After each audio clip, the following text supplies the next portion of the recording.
Hi, good afternoon. ಇವತ್ತಿನ topic ಬಂದು health insurance ಬಗ್ಗೆ ಮಾತಾಡಬೇಕು ಅಂತ ಅಂದ್ಕೊಂಡಿದ್ದೀನಿ. ಯಾಕೆ ಅಂತಂದರೆ ಈ ಥರ ಒಂದು ಟಾಪಿಕ್ ಬಂತು ನನ್ನ ನೇಬರ್ಸ್ ಕಡೆಯಿಂದ. ಏನಕ್ಕಂದರೆ ಹೆಲ್ತ್ ಇನ್ಶೂರೆನ್ಸ್ ಮಾಡಿಸ್ಬೇಕು. ಯಾಕೆ ಮಾಡಿಸ್ಬೇಕು?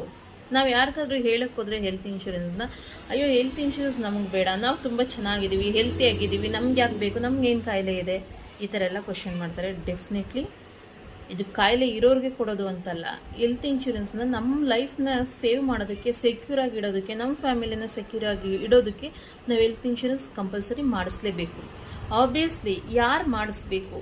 ಇವಾಗ ನಾವು ನೋಡ್ಬೋದು, ತುಂಬ ರಿಚ್ ಪೀಪಲ್ಸು ಡೆಫಿನೆಟ್ಲಿ ಅವ್ರ ಹತ್ರ ಹೆಲ್ತ್ ಇನ್ಶೂರೆನ್ಸ್ ಇರುತ್ತೆ, ಲೈಫ್ ಇನ್ಶೂರೆನ್ಸ್ ಇರುತ್ತೆ, ಪ್ರತಿಯೊಂದು ಮಾಡಿಸಿರ್ತಾರೆ. ಏನಕ್ಕೆ ಅಂದರೆ ಅವರೊಂದು ಟ್ಯಾಕ್ಸ್ನ ಫೈಲ್ ಮಾಡಬೇಕಾಗಿರುತ್ತೆ, ಆ ಟೈಮಲ್ಲೆಲ್ಲ ತೋರಿಸ್ಬೇಕಾಗಿರುತ್ತೆ ಅವ್ರಿಗೆ. ಸೊ ಹಂಗಾಗಿ ಅವರು ಕಂಪಲ್ಸರಿ ಮಾಡಿಸಿರ್ತಾರೆ. ಇನ್ ಕೇಸ್ ಏನಾದರೂ ಅವ್ರಿಗೆ ಹಾಸ್ಪಿಟಲೈಸೇಷನ್ ಆಗಬೇಕು ಅಂತ ಅಂದರೆ ಡೆಫಿನೆಟ್ಲಿ ಒಂದು ಒಳ್ಳೆ ಐಫೈ ಹಾಸ್ಪಿಟ್ಲಲ್ಲಿ ಹೋಗಿ ಟ್ರೀಟ್ಮೆಂಟ್ ತೊಗೋತಾರೆ. ಯಾಕೆ? ಅವ್ರು ಮಾಡಿಸಿರ್ತಾರೆ. 50 ಲಕ್ಷ 1 ಕೋಟಿವರೆಗೂ ಹೆಲ್ತ್ ಇನ್ಶೂರೆನ್ಸ್ನ ಮಾಡಿಸಿರ್ತಾರೆ. ಅದಕ್ಕೇನು ತುಂಬ ಸಾಕಷ್ಟು ದುಡ್ಡು ಖರ್ಚಾಗುತ್ತೆ ಅಂತಲ್ಲ.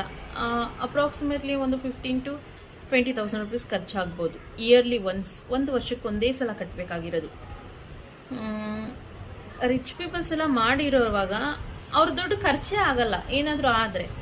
ಯಾಕೆಂದರೆ ಕಟ್ಟಿರ್ತಾರೆ, ಹೆಲ್ತ್ ಇನ್ಶೂರೆನ್ಸ್ ಕಂಪ್ನಿಗೆ ಅಮೌಂಟ್ ಪೇ ಮಾಡಿರ್ತಾರಲ್ಲ, ಕಂಪನಿನೇ ನೋಡ್ಕೊಳ್ಳುತ್ತೆ, ಎಲ್ಲನೂ ಕಂಪ್ನಿನೇ ಕಟ್ಕೊಳ್ಳುತ್ತೆ. ಅವ್ರೋಗೇನೋ ಹಾಸ್ಪಿಟಲಲ್ಲಿ ಅಡ್ಮಿಟ್ ಆದರೆ ಮಾತ್ರ ಎಲ್ಲ ಪೂರ್ತಿ ಕಂಪನಿನೇ ನೋಡ್ಕೊಳ್ಳುತ್ತೆ. ಆದರೆ ಆ ಅಮೌಂಟು ಸೇವ್ ಆಗೇ ಹೋಗುತ್ತೆ ಅವ್ರಿಗೆ, ಯಾವುದೇ ರೀತಿ ಅಮೌಂಟ್ ಖರ್ಚಾಗಲ್ಲ. ಬಟ್ ಬಡವ್ರಿಗೆ, ಮಿಡಲ್ ಕ್ಲಾಸ್ ಅವ್ರಿಗೆ, ಅವ್ರು ಯಾವತ್ತೂ ಮಾಡಿಸ್ಕೊಳ್ಳಿ ಅಂತ ಹೇಳಕ್ಕೆ ಹೋದರೆ ಬೇಡ, ನಾವು ಹೆಲ್ತಿಯಾಗಿದ್ದೀವಿ, ನಾವು ಮಾಡಿಸಲ್ಲ ಅಂತಾರೆ. ಡೆಫಿನೆಟ್ಲಿ ಹೆಲ್ತಿಯಾಗಿರೋರೇ ತುಂಬ ಬಡವರು ಮತ್ತು ಮಿಡಲ್ ಕ್ಲಾಸಲ್ಲಿ ಇರೋರೇ ಮಾಡಿಸ್ಬೇಕು.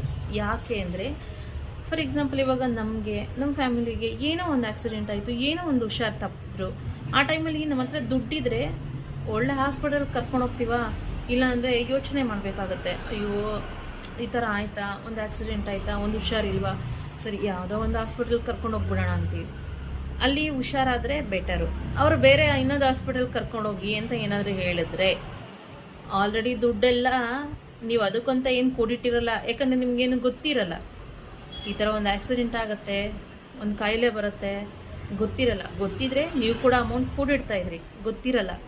ಸೊ ಹಂಗಾಗಿ ಏನು ನಿಮ್ಮ ಮಕ್ಕಳನ್ನ ಓದಿಸ್ಕೊಂಡು, ಮನೆ ಬಾಡಿಗೆ ಕಟ್ಕೊಂಡು, ನಿಮ್ಮ ಒಂದು ಎಕ್ಸ್ಪೆನ್ಸಸ್ ಏನಿರುತ್ತೆ ಅದನ್ನೆಲ್ಲ ನೀವು ನೋಡ್ಕೊತ ಏನೋ ಸ್ವಲ್ಪ ಅಮೌಂಟು ಸೇವ್ ಮಾಡಿರ್ತೀರ. ಆ ಅಮೌಂಟ್ನ ಹೆಲ್ತ್ಗೆ ಹಾಕ್ಬಿಡು.